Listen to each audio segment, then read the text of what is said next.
আমাদের সঙ্গে দুরূদ শরীফ পড়ুন আল্লাহুম্মা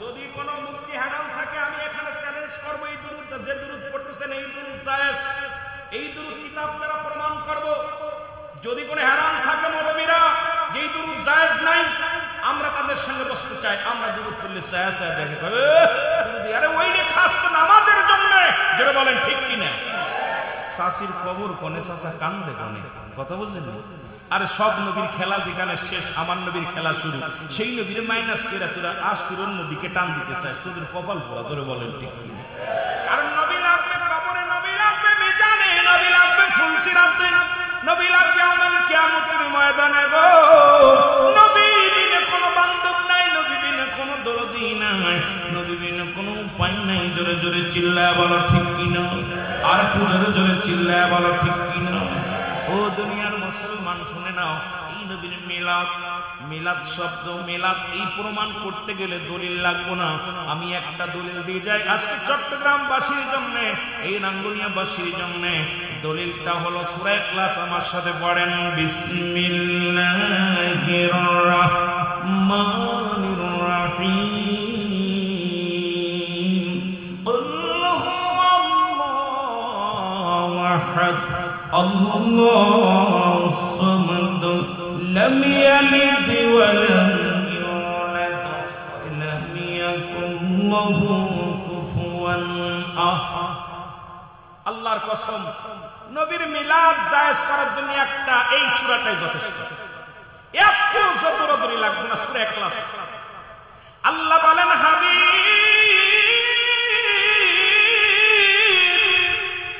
আপনি ওদেরকে জানিয়ে দেন কাদের জানিয়ে দেন ওদেরকে আপনি জানিয়ে দেন আমি আল্লাহ কারণ আল্লাহ হলো স্রষ্টা আমরা হলাম সৃষ্টি সৃষ্টির জন্ম আছে স্রষ্টার জন্ম নাই আল্লাহ ডাক দেখায় হাবিব ওদেরকে জানিয়ে দেন এ মুসলমান শোনো মিলাদ মানেই জন্ম বৃত্তান্ত সুতরাং যে মৌলবী কয় মিলাদ জায়েজ নাই আর মৌলবী তোর তো মিলাদ আছে পৃথিবীর সমস্ত মাখলুকাতের মিলাদ আছে কারণ পৃথিবীর মধ্যে সমস্ত মাখলুকাত জন্মগ্রহণ করেছে আমার আল্লাহ জন্মগ্রহণ করেন আল্লাহ কয় হাবিব জানিয়ে দেন আমি আল্লাহ এক আমি আল্লাহ দ্বিতীয় কেউ নাই এই এই পৃথিবীর মধ্যে কাউরে জন্মদিন নাই কারো থেকে জন্ম নিই নাই আসমান জমিনের মধ্যে আমার সমতুল্য আমার সমকক্ষ আর কেউ নাই ইহা দ্বারা প্রমাণ হয় আমার আল্লাহ পৃথিবীর মধ্যে আল্লাহর বাবা নাই মা নাই আমার রাসূলের বাবা ছিল রাসূল 570 খ্রিস্টাব্দে দুনিয়ার মধ্যে আগমন করেছে আমার নবীর বাবার নাম আব্দুল আব্দুল্লাহ মার নাম মুসলমান আমেনা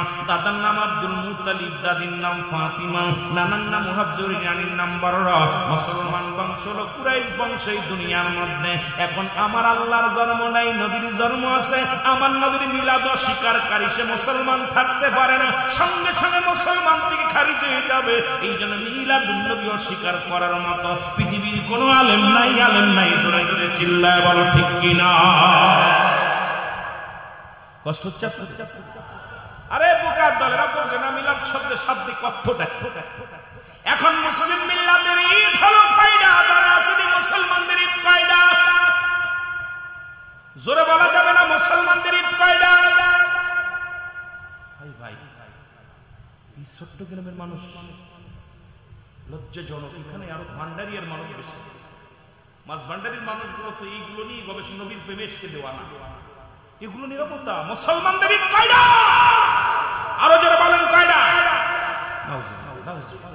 মুসলমানদের ঈদ হলো 5টা কয়টা জোরে চিল্লায় বলেন কয়টা আরো জোরে বলেন কয়টা মুসলমানদের ঈদ হলো 5টা এক নম্বর ঈদের নাম হলো ঈদে মিলাদুন নবী সাল্লাল্লাহু আলাইহি ওয়াসাল্লাম লিখে নেন ভালো করে লিখে নেন কারণ চট্টগ্রামের মানুষ যদি বলে ঈদ কয়টা জানি না এর চাইতে মরে যায় ভালো তাহলে আমার অন্য এলাকার মানুষদেরকে কি বুঝাইব আজকে রাসূলের প্রেমে দিওয়ানা নবী গো নবী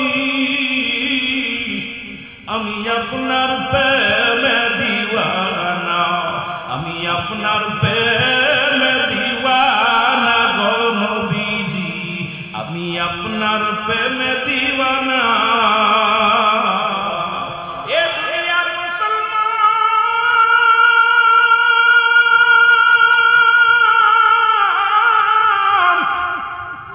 এক নাম্বার ঈদের নাম হলো ঈদুল মিলাদুন নবী সাল্লাল্লাহু আলাইহি ওয়াসাল্লাম।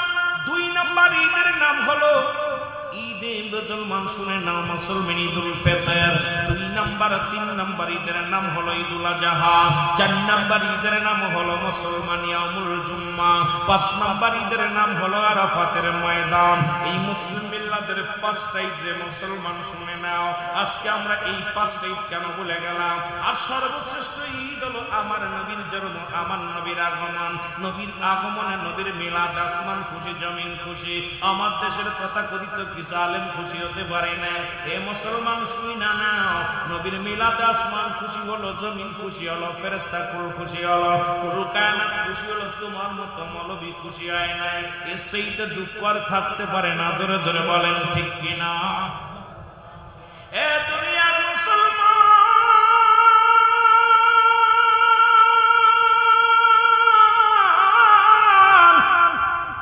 কেন বলতেছি না? নবী কয়ে হায়াতি খায়রুল লাকুম, আমার হায়াতের জিন্দেগিটা এই পৃথিবীর মধ্যে নবী আগমন করে উম্মতের কল্যাণের জন্য। ও মুসলমান, আমার আপনার মঙ্গলের জন্য দুনিয়ার মধ্যে আগমন করেছে।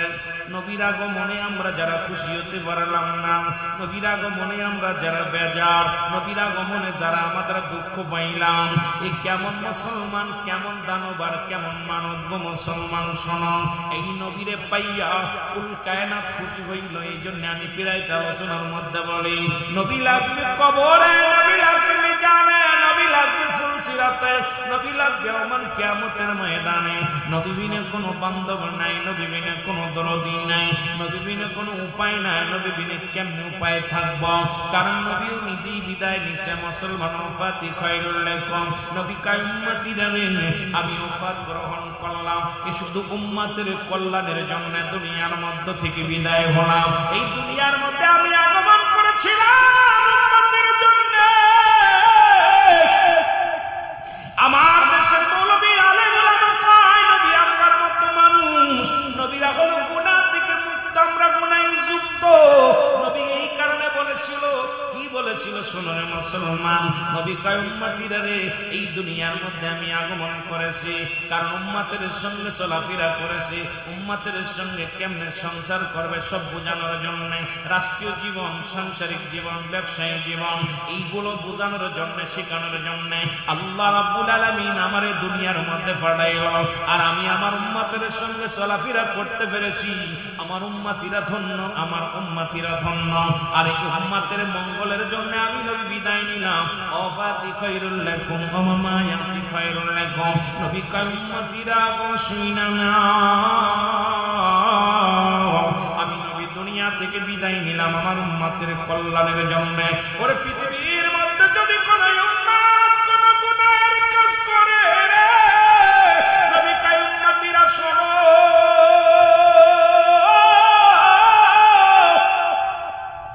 এই পৃথিবীর মধ্যে যদি কোন উম্মত ভালো কর্ম করে, সঙ্গে সঙ্গে আমি নবী আমার আল্লাহর দরবারে প্রশংসা করি। আমার আল্লাহ ওই মাঝবান্ডারের দরবারের মুরিদান, অমুক আল্লাহ তোমার দামে পাগল হয়ে গেছে, তোমার ইশকে দিওয়ানা হয়ে গেছে, অমুক মাহফিল অনেক তোমার আশিক হয়ে গেছে।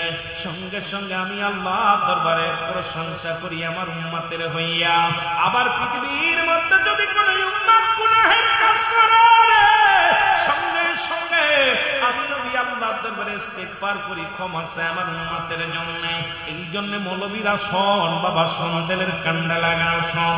যদিও আমার কথা শুনলে একটু কষ্ট লাগবে, একটু উচিত কথা বলতে গেলে কষ্ট হয়, এই জন্য বলে যায় আপনাদেরকে, পৃথিবীর মধ্যে অন্যায় করে ছেলে ব্যবসায় বাবা, অন্যায় করে গ্রামের ছেলে ব্যবসায় চেয়ারম্যান মেম্বার যাইয়া এমন নবীর উম্মত হইলাম রে। উম্মত ভুল করে, উম্মত গুনাহ করে, নবী আমার আল্লাহর দরবারে ইস্তিগফার করেন, মাফ চাই। এই নবীর উম্মত হইয়া লাভ না লস হইছে জোর বলতে চাই। আমি আপনাদের কাছে জানতে চাই, নবীর উম্মত হইয়া লাভ হইছে না লস হইছে? আরো জোরে বলেন না, বলছেন আল্লাহ। পৃথিবীর মধ্যে কে বা কার জন্য কান্দে? নবী আমার উম্মতের দরদি, নবী আমার উম্মতের দেওয়ানা, নবী আমার উম্মতের জন্য পাগল পারাবার।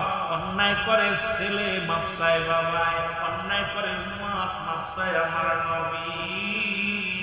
এই নবীর পক্ষে থাকার দরকার আছে কিনা? আর জোরে জোরে চিল্লায় বলেন আছে কিনা? রে আমার মনের জল্পনা কল্পনা, নবী যাব আমি সোনা। আরো জোরে বলেন, যাব আমি সোনার মদিনায়, বলো যাব আমি। রে আমার মনের জল্পনা কল্পনা, নবী যাব আমি সোনা। একটু জোরে জোরে বলেন, যাব আমি সোনা। নবীজিকে ভালোবাসি, মনটা আমার অনেক খুশি। নবীজিকে ভালোবাসি, মনটা আমার অনেক খুশি। নবীজিকে ভালোবাসা তৃপ্তি মেটে না, বলো নবীজিকে ভালোবাসা না গো। যাব আমি সোনা, একটু মুখস্থ করেন না, যাব আমি সোনা। এরে আমার মনের জল্পনা কল্পনা, নবী যাব আমি সোনা। এরে যাব আমি সোনার মদিনায়, বলো যাব আমি। এরে আমার মনের জল্পনা কল্পনা, নবী যাব আমি সোনা। নবীর প্রেমে এত জাদু, ডাকিলে মনে হয় মধু। নবীর প্রেমে এত জাদু, ডাকিলে মনে হয় মধু। এই মধু কোথাও মিলে না, বলো এই মধু কোথাও মিলে না গো। যাব আমি সোনা, আগো যাব আমি সোনা। এরে আমার মনের জল্পনা কল্পনা, নবী যাব আমি সোনা। মদিনায় যেতে চান না? চান না? আহা, একটু আগে আমার যে বাসায় আমি রেস্টে ছিলাম, এই বাসায় কিছু আশেখ রাসূল গুলো নাত বললো, প্রাণটা কেড়ে নিছে। নাত গুলো দুইটা বাচ্চা, সাথে 2-4 জন ছিল, নাতে প্রাণ কেড়েছে। নবীর ইশকে যখন পাগলেরা নবীর ইশকে টান দেয়, তখন আশেখ কিন্তু পাগল হয়ে যায়, আর নিজের নিজে ধরে রাখতে পারে। কিন্তু এখন দেখতেছি আপনাদের ভিতরে যেন নবীর ইশক কম, প্রেম কম। নবীর হাজির করছে দাড়ির মধ্যে, টুপির মধ্যে, পাঞ্জাবির মধ্যে, অন্তর ভিতর ঢুকাইতে পারে নাই। অন্তর ভিতর ঢুকাইলে আশেক কখনো ওই মাসুকের সন্ধানে বয়া থাকতে পারে না, ওই আশেক পাগল হইয়া যায়। জোরে বলেন ঠিক কিনা? আরো জোরে বলেন ঠিক কিনা? একটু মহব্বতের সঙ্গে দুরূদ শরীফ পড়েন। আল্লাহুম্মা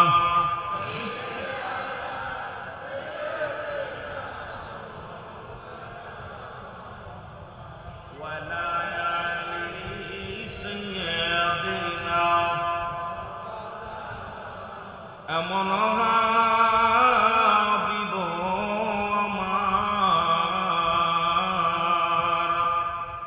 মুক্তির কারণে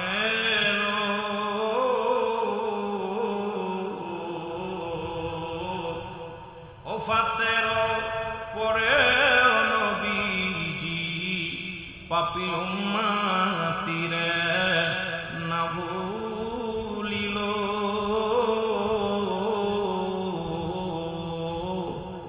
এমন হাবিব আমার, মুক্তির কারণে এলো। আল্লাহুম্মা। এই মাইকেলা ভাই, একটু টোনটা বাড়ান, টোন আর একটু বাড়ান, গলাটা নাই। সাইয়্যিদিনা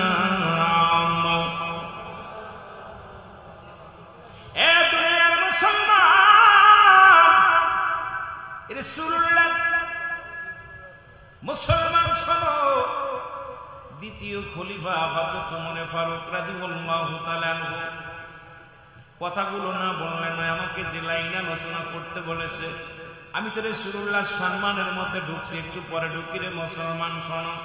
যেহেতু মিলাদুন নবীর মাহফিল, এই বিষয়ের উপরে আলোচনা করার দরকার। ঈদে মিলাদুন নবীর আলোচনা তো কয়েকটা বিষয়ের উপরে আলোচনার প্রয়োজন। নবীর ঈদ নিয়ে, নবীর জন্ম বৃত্তান্ত নিয়ে আলোচনার দরকার।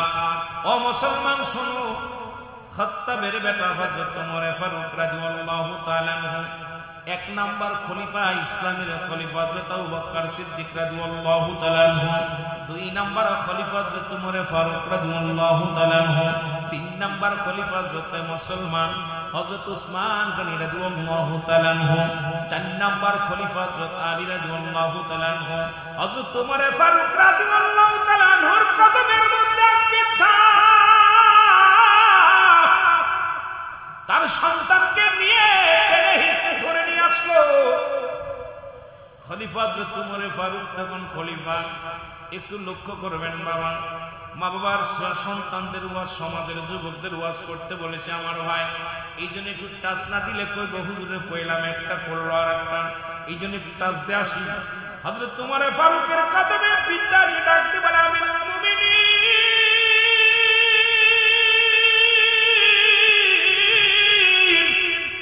আপনার কদমের মধ্যে আমি আসছি, আমার সন্তানের বিচার করা লাগবে।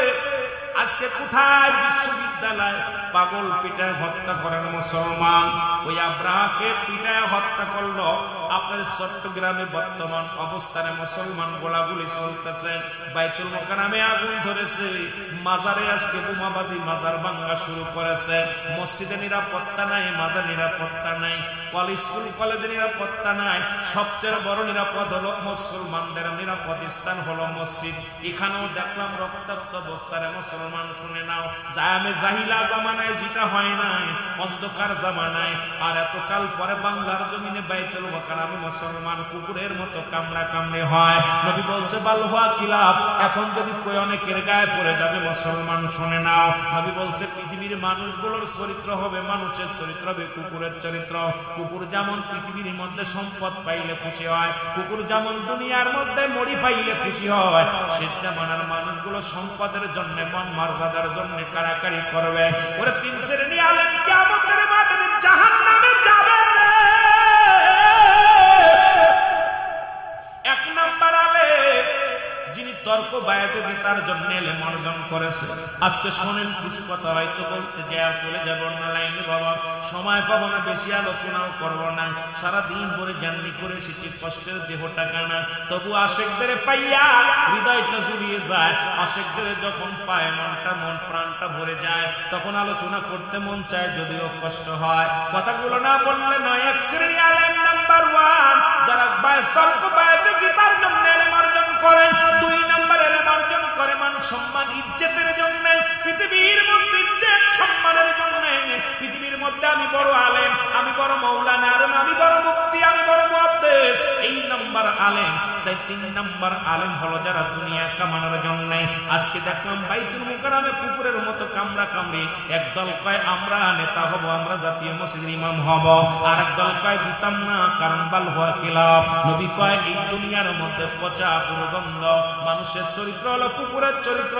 কুকুর যেমন মরি পাইলে খুশি হয়, সে জামানার মানুষগুলো সম্পদের জন্য, সম্মানের জন্য এইরকম মারামারি হাঙ্গামা করবে মুসলমান।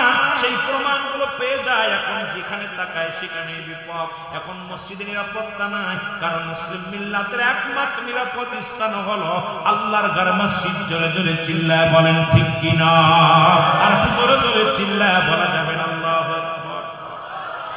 হযরত ওমর ফারুক ডাকতে বলে, আমিনুল মুমিনিন,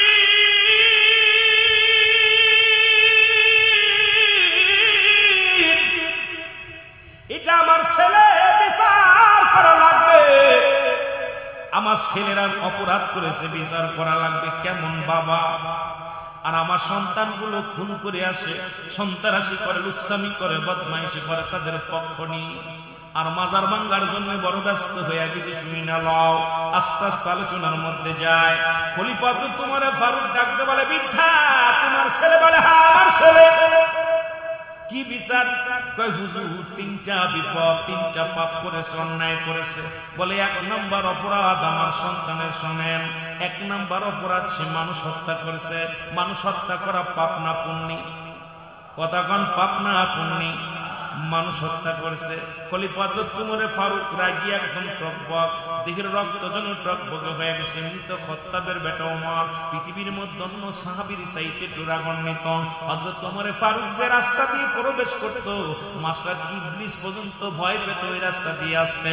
এমন রাগী মানুষ ছিল, এমন মুসলমান আশিকে রাসূল ছিল, রাসূলের প্রেমে এসকে দেওয়ানায় পড়েছিল হযরত উমরে ফারুক। উমরে ফারুক ডাকতে কয়, তুমি কি জানো না মানুষ হত্যা করেছো, হত্যার বদলে হত্যা তোমাকে হত্যা করা লাগবে। যুবক কয়, আমিনুল মুমিনিন আপনি যে রায় দিবেন আমি মাথা পেতে মেনে নিব। আমি জানতাম না আপনি রায় দিয়েছেন, মেনে নিলাম। বলে 2 নাম্বার অপরাধ কি তোমার ছেলের? বলো। কয় 2 নাম্বার ছেলে, আমার ছেলে দুনিয়ার মধ্যে শুনে নাও জিনা করেছে। এর 2 নাম্বার অপরাধ জিনা করেছে। এবার আমিনুল মুমিনিন খাত্তাবের বেটা উমর ডাকতে বলে, যুবক তুমি কি জানো না জিনার শাস্তি কি? পৃথিবীর মধ্যে যদি কোন যুবক জিনা করে, কোন বৃদ্ধা যদি জিনা করে, যদি কোন বিবাহিত পুরুষ এবং নারী জিনা করে, যদি কোন বিবাহিত পুরুষ জিনা করে, বিবাহিত নারী জিনা করে, শাস্তির বিধান তাকে 100 বুড়া তার গায়ে মারতে হবে। ওই 100 ডোরা এমন ভাবে মারতে হবে 2-4টে মারা পর যেন মারা যায়। ওই বাকিগুলো তার কবরের উপরে হান্দাইতে হবে মুসলমান। আর যদি তো হলো মুসলমান অবিবাহিত পুরুষ, অবিবাহিত নারী আর বিবাহিত জিনা করে, এর বিধান হলো তাকে বুক পর্যন্ত মাটির ভিতরে পুঁততে হবে, কঙ্কাল নিক্ষেপ করতে হবে, পাথর ছুঁড়ে মারতে হবে। যতক্ষণ পর্যন্ত মৃত্যুবরণ করবে না ততক্ষণ পর্যন্ত মারা বন্ধ হবে না। আমার দেশের অনেক যুবক শালীর সঙ্গে অশ্লীল কাজ করে, পরের বউ নিয়ে বেগে যায়, পরের বউ সঙ্গে পরক্রিয়া করে। মুসলমান অনেক ছেলেরা দেখি বিদেশের মাটিতে আছে, তাদের বিবি লইয়া হোটেলে চলে যায়। কত যুবক আমার দেশে অনেক আলেম ধরা পড়ছে, আবার ফুলের মালা নিয়ে গলায় ফিরে আইছে। আবার তারা বড় বড় মিডিয়ায় বড় বড় হুক্কার মারে, জোরে জোরে চিল্লায় বলেন ঠিক কিনা? হয়তো আমার বিরোধিতা করবে, আমার বিপক্ষে যাবে, মেরে ফেলবে, ভয় করি না, পরোয়া করি না, কারণ দুনিয়া থেকে চলে যেতেই হবে। যদি কোনো বিবাহিত নারী, বিবাহিত পুরুষ জিনা করেন, সর্বপ্রথম তার নাভি পর্যন্ত মাটির নিচেই পুঁততে হবে। এই বুক পর্যন্ত তাকে কঙ্কাল নিক্ষেপ করে মারতে হবে, যতক্ষণ পর্যন্ত মৃত্যুবরণ করবে না। ওই মৃত্যুবরণ না করা পর্যন্ত মারা বন্ধ হবে না। যখন নিশ্চিত হয়ে যাবে উনি মৃত্যুবরণ করেছে, সঙ্গে সঙ্গে তারে মাটি করে তুলতে হবে।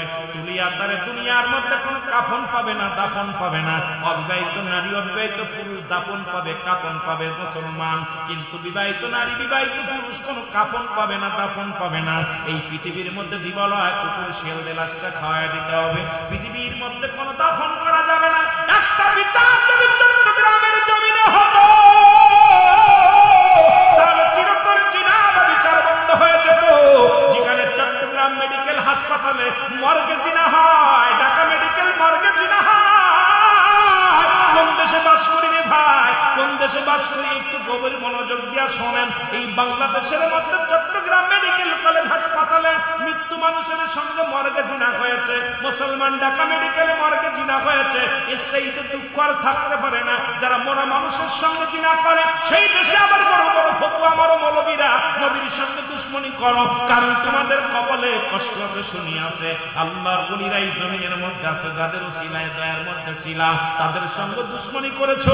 আল্লাহ কয় শুনে নাও, শুনে নাও, যারা আমার ওলিদের সঙ্গে দুশ্মনী করবে, আমি আল্লাহ তাদের বিরুদ্ধে যুদ্ধ ঘোষণা করব। তোমাদের কপালে কষ্ট আছে, আল্লাহর ওলিরা কষ্ট পাইলে তোমাদের কপালেও কষ্ট আছে। জোরে জোরে বলেন ঠিক কিনা? শুনি রে কি দেখি রে, কি শুনি রে, ইসলাম আজি বাংলায় নাই। চলো রে ভাই সোনার মদিনায়, চলো রে ভাই, আরো জোরে বলেন চলো রে ভাই সোনার মদিনা। কি দেখি রে, কি শুনি রে, কি দেখি রে, কি শুনি রে, ইসলাম আজি বাংলায় নাই। চলো রে ভাই সোনার মদিনায়, বলো চলো রে ভাই। এরে ওলি আল্লাহর পুণ্যভূমি,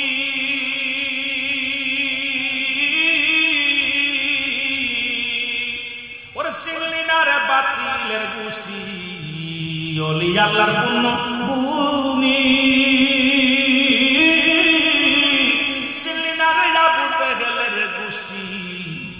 কেমনে করিলি দুশ্মনী কেমন করলি দুশ্মন অলি আল্লাহ কষ্ট পায় চলরে ভাই সোনার মদিনায় চলরে ভাই কি দেখি রে কি শুনি রে কি দেখি রে কি শুনি রে ইসলাম আজি বাংলায় নাই চলরে ভাই সোনার মদিনায় বলো চলরে ভাই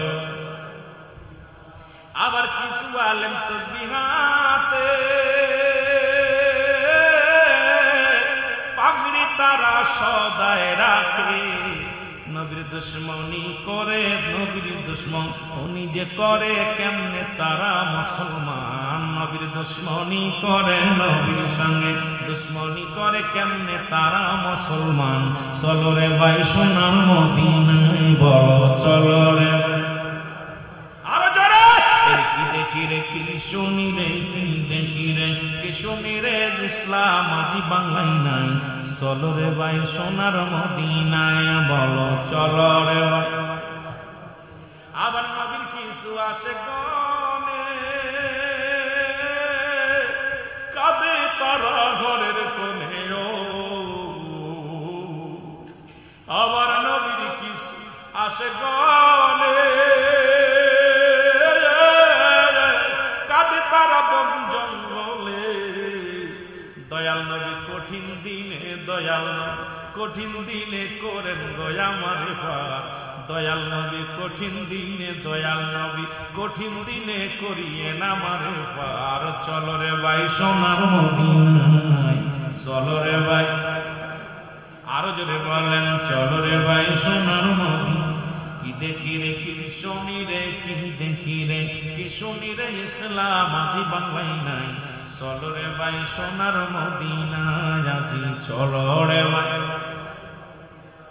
দেখি কিছু নারী গমে পুরুষের বেশ ধরে চলছে তারা রাস্তাঘাটে চলছে তারা রাস্তাঘাটে বললে রে ভাই বিপদ হয় চলছে তারা রাস্তাঘাটে চলছে তারা রাস্তাঘাটে বললে রে ভাই বিপদ হয় চলো রে ভাই সোনার মদিনায় বলো চলো রে ভাই এ দুনিয়ার মুসলমান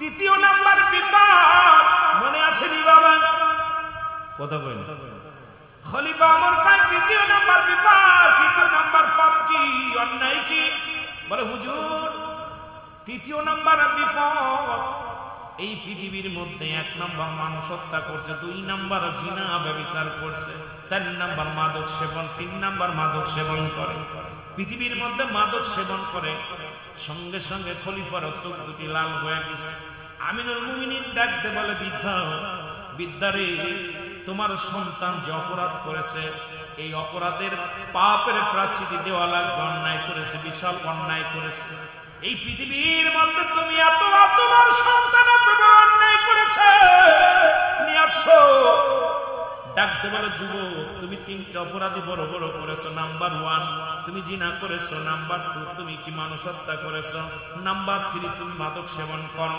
তিনটা অন্যায় ছোট না বড় জোরে বলেন ছোট না বড় যুবক ডাকতে বলে খলিফা আমিনুল মুমিনিন যখন আমার আব্বা আজকে নামাজ ফজরের নামাজ শেষ করে ডাকতে বলে ওমর চলো যাই খলিফার দরবারে আমি একটা কথার প্রতিবাদ করি নাই বাবা যখন হাত ধরেছি বাবা পিছে পিছে চলে আসছি আমি জানি আপনার কদমে ন্যায় বিচার পাবো খলিফা ডাকতে কয় কেমন যুবক এই যুবক নিজে বলতেছে হুজুর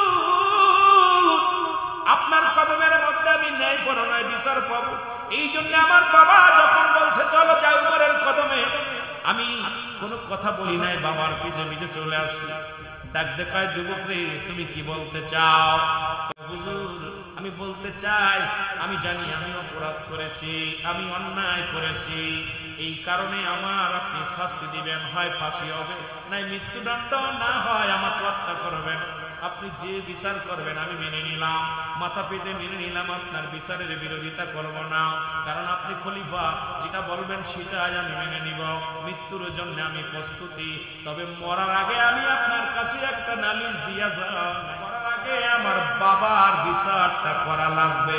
জোরে জোরে চিল্লায় বলা যাবে না আল্লাহু আকবার। হুজুর আপনি যা বিচার করবেন মেনে নিব, যে শাস্তি দিবেন মেনে নিব, কোনো দ্বিধাদ্বন্দ্ব করব না। কিন্তু আমার একটা কষ্ট, আমি জানি আপনি ন্যায় বিচারক, আপনার কাছে ন্যায় বিচার ছাড়া অন্যায় কোনো বিচার পাবো না। কিন্তু আমার বাবার, আমার মৃত্যুদণ্ডের আগে আমার বাবার বিচারটা আগে করা। খাত্তাবের বেটা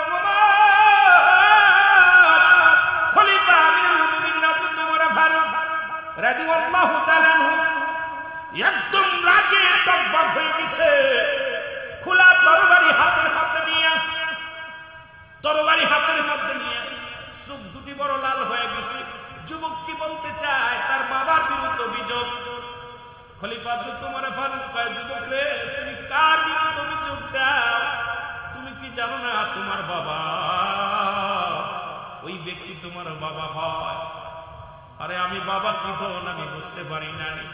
আমি খাত্তাবের বেটা ওমর, আমি আমার বাবারে হারাইছি। বাবা দুশ্মনী করেছিল রাসূলের সঙ্গে, তারও সারি নাই।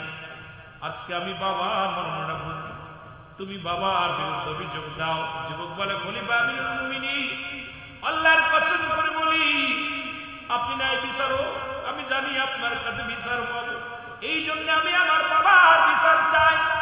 বলে, যুবকরে কি বলতে চাও বলো। বলে, হুজুর এক নাম্বার বিচার, আমার আব্বা যা এই পৃথিবীর মধ্যে এক নাম্বার অপরাধ করেছে, সে আমাকে একটা ভালো মা দেয় নাই। এমন একটা মা দিছে, এক নাম্বার অপরাধ আমার বাবা, সে যে আমাকে একটা আদর্শবান মা দেয় নাই। একটা এমন একটা মা দিছে যে মায়ের গায়ে কাপড় থাকে না, অন্য পুরুষের সঙ্গে জিনাবে বিচার করে বেড়ায়, বেপরদায় বেড়ায়। এই মাটা পৃথিবীর মধ্যে আমাকে একটা ভালো মা দেয় নাই। এক নম্বর অপরাধ আমার আব্বা করছে। আজকে যদি আমি ভালো একটা মা পাতাম, সেই মায়ের গুণে প্রাথমিক বিদ্যালয় বলো মা, সেই মাকে আমি আদর্শবান মা পাই নাই। আমি যুবকদের বইলা দেয়, যুবকরা একটা কালো মেয়ে বিয়ে কর, একটা খুড়া মেয়ে বিয়ে কর, যে মেয়েটা নামাজি, যে মেয়েটা কুরআন পড়তে পারে, যে মেয়েটা আল্লাহকে ভয় করে, যে মেয়েটা তার বাবা মার খেদমত করে, যে মেয়েটা পর্দার মধ্যে থাকে, এমন একটা মাইয়া তোরা বিয়ে করে যুবক। আজকে আমরা সুন্দরী পুজোরি হয়ে গেছি, শুধু চেহারা দেখে পাগল হয়ে যায়। আজকে বাংলাদেশে জিনাবা বিচারের কারণ, আজকে পরক্রিয়ার কারণ হলো শুধু সুন্দরী চেহারা। আজকে শুধু বংশ দেখি না। আগের যুগের বাবারা যখন বিয়ে শাদী দিত, আগে দেখতো মেয়ের বংশ পরিচয়, মেয়ে দেখতো কুরআন হাদিস পড়তে পারে কিনা, পর্দায় থাকবে কিনা, খেদমত করতে মা বাবার খেদমত করতে পারবে কিনা। এখন আর এখন জান লাগে না, আমরা সুন্দরী পুজুরি হয়ে গেছি রে।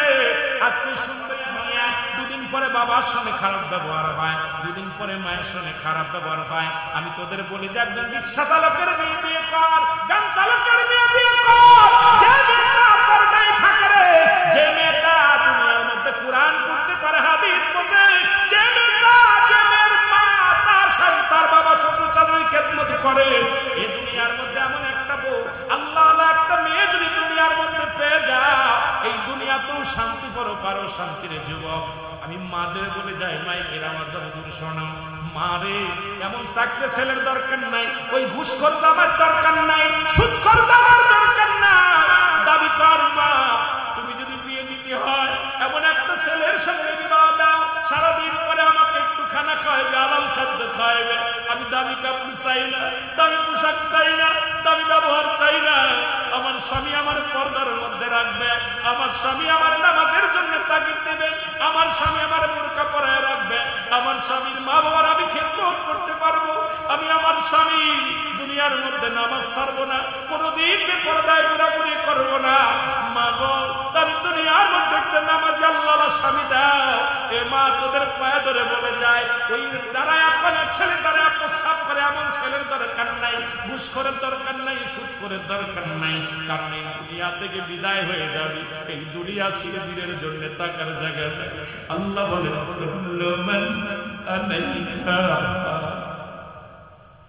আল্লাহ বলে বান্দারে, এই জমিন আমি রাখবো না, আসমান আমি রাখবো না, এই জমিনটা আমি চূর্ণ বিচ্ছিন্ন করে দিব। কিসের জন্য এত বাড়াবাড়ি? ওই বাড়িওয়ালা 3 তলা 4 তলা 5 তলা বাড়ি ছেড়ে চলে যেতে হবে।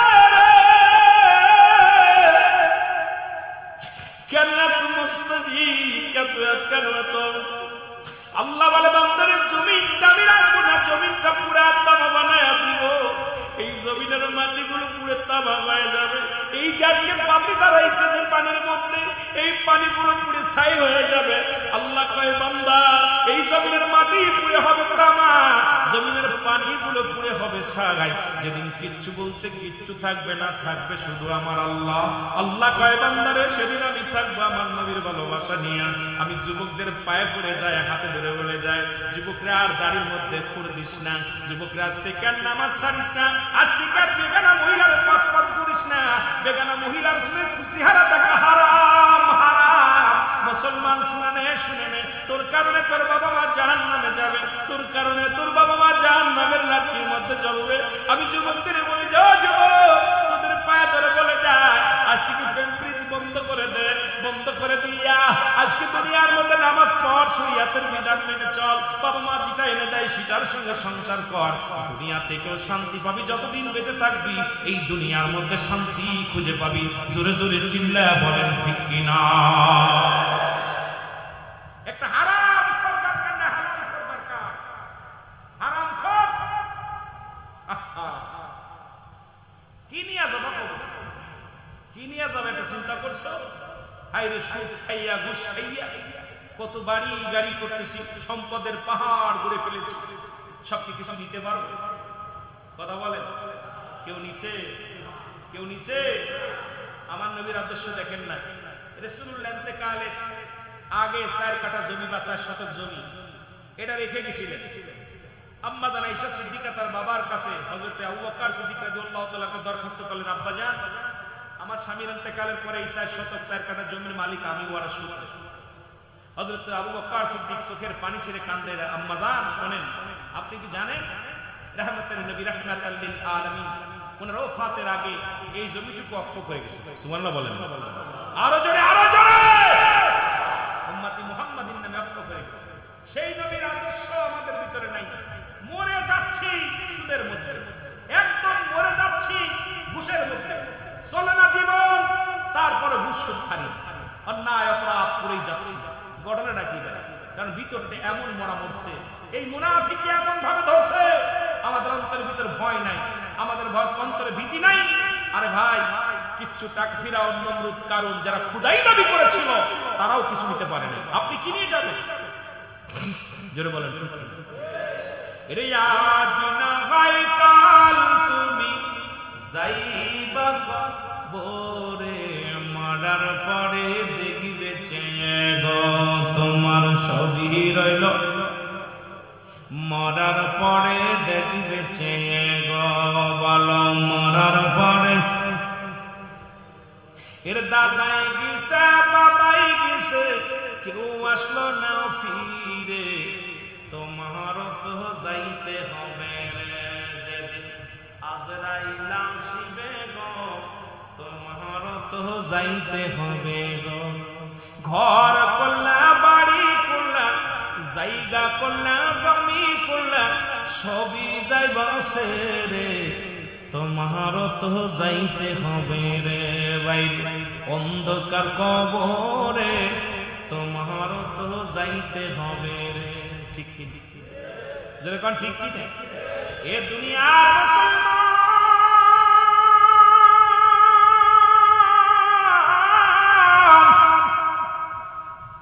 যুবক বলে 2 নম্বর অপরাধ, 2 নম্বর অপরাধ।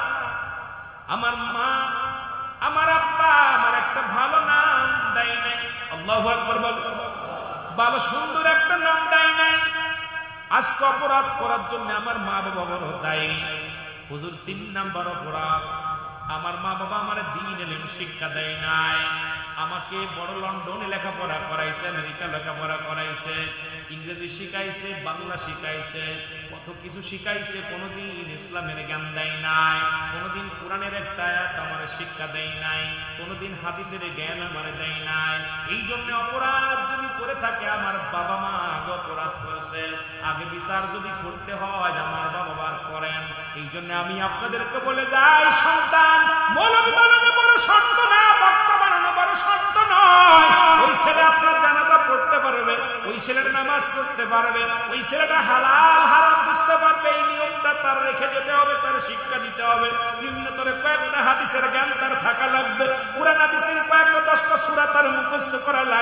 জানাজার নিয়তটা তার জানা লাগবে, দোয়াটা তার জানা লাগবে। আজকে অনেক ছেলে এখানে বসে আছেন, যদি বলি ও বাবা জানাজার নিয়তটা বলে পারবো না, জানাজা চলতে তাকবীর বল পারবো না, নামাজের নিয়ম বল পারে না, কারণ আমাদের নামাজটা পর্যন্ত শিক্ষা দিই নাই। আল্লাহর কসম করে বলি, আল্লাহর কসম করে বলি, আপনি আমি বাঁচা সম্ভব নয়। ওই উমরে ফারুকের কাছে যে যুবক যে বিদ্যা ছিল, ওই রকম আপনাকে আমাকে ধরা পড়তে হবে, কারণ বিচারের কাঠ করায় সেদিন জবাব দিতে পারবেন না। ওই ছেলে মেয়ে তো আপনার কাছে আমানত রাখছে আমার আল্লাহ, এটা খেয়ানত করার অধিকার আপনার নাই। এই জন্য আমি আপনাদেরকে বলি, পাশে যদি মাদ্রাসা থাকে নিম্নতরে কোরআন শিক্ষা দেন সন্তানের, এই মাদ্রাসার গুরুত্ব দেন, মাদ্রাসায় লেখাপড়া করান। ওই মাদ্রাসায় লেখাপড়া করাইয়া বড় বক্তা বানানোর দরকার নাই, বড় মুক্তি হওয়ার দরকার নাই। নিম্নতরে সে হালাল হারাম বুঝবে, নামাজ পড়া শিখবে, শরীয়তের বিধান মানা শিখবে, বাবার খেদমত করা শিখবে। এই পর্যন্ত শিক্ষা দিয়ে আপনি ইঞ্জিনিয়ার বানান, আমি ডক্টর বানান, বিদেশ থেকে ডিগ্রি নিয়ে বড় আলেম বানান, বড় জ্ঞানী বানান, মুসলমান পুলিশ হোক, আর্মি হোক, র্যাব হোক, কোনো দুঃখ নাই। কিন্তু সন্তানদের ইসলাম শিক্ষা দেন। ইসলাম যদি শিক্ষা না নেয় সন্তান, আল্লাহর কসম, আল্লাহর কসম, আল্লাহর দরবারে সারা পাওয়া সম্ভব নয়। এই জন্য আমাদের সন্তান যাদের আছে সর্বনিম্ন তাদেরকে কোরআনের জ্ঞান, হাদিসের জ্ঞান দিতে হবে, যাতে আল্লাহর আদালতে জবাব দিতে পারি। জোরে জোরে চিল্লায় বলো আল্লাহু আকবার।